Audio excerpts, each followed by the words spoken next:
प्रयागराज की धरती से संगम के 7 अमृत यदि हमें प्राप्त हो जाएं, तब हमारे जीवन में हमें और कुछ करने की आवश्यकता नहीं। पहला,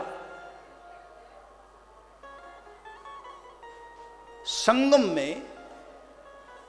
अमृत स्नान करने वाले जो महापुरुष हैं, पर्वत कंदराओं में छुपे रहने वाले ऋषि मुनि भी इस वक्त शाही स्नान जिसको हम कहते हैं, उसको नया नाम दिया है हमारे संतों ने, अमृत स्नान। अमृत वेला से शुरू होने वाला जो स्नान है वो अमृत स्नान, शाही स्नान। उस दिन संगम का थोड़ा सा जल हमको प्राप्त हो जाए तो समझना कि वही देवासुर संग्राम के समय जो समुद्र मंथन हुआ और उस वक्त जो अमृत निकला था, उसकी एक बूंद हमें अवश्य प्राप्त होगी उस दिन वाले जल में। तो पहला अमृत वहां छुपा हुआ है। दूसरा अमृत, यहां प्रयाग में आपने दर्शन किया होगा, हनुमान जी महाराज लेटे हुए, पाताल हनुमान, लेटे हुए हनुमान जी, उनका चरणामृत मिल जाए तो आप समझना कि संगम आने का, कुंभ आने का हमें वास्तव में अमृत प्राप्त हो गया, हनुमान जी महाराज का चरणामृत प्राप्त हो जाए।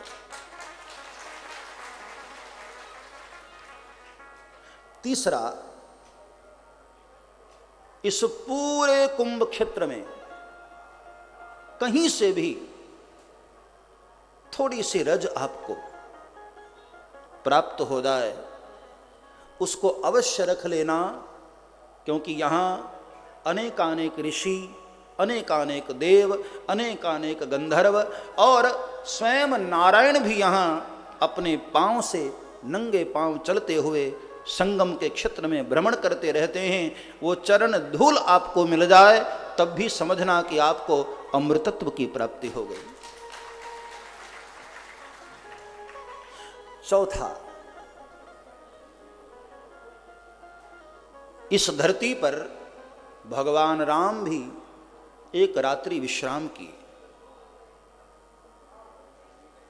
और जिस वृक्ष के नीचे प्रभु राम विश्राम किए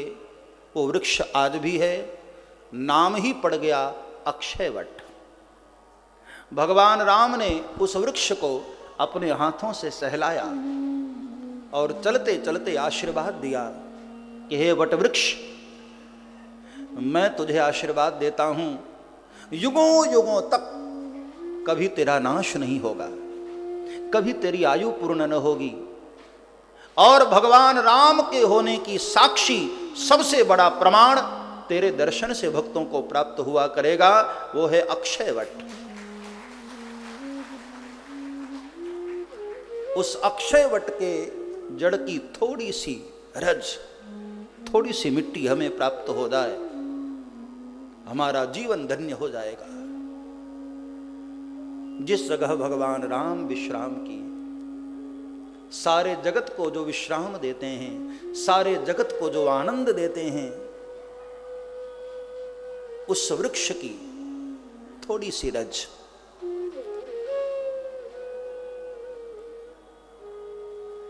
और यहां संगम के तीर पर हर महापुरुष पहुंचते हैं,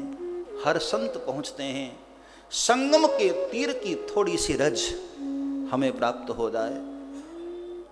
और प्रयागराज की धरती पर कुंभ के अवसर पर किसी भी संत के द्वारा प्रसाद रूप में आपको कुछ भी प्राप्त हो जाए तो समझना हमें प्रयाग आने का वह अमृत प्राप्त हो गया। वे 7 अमृत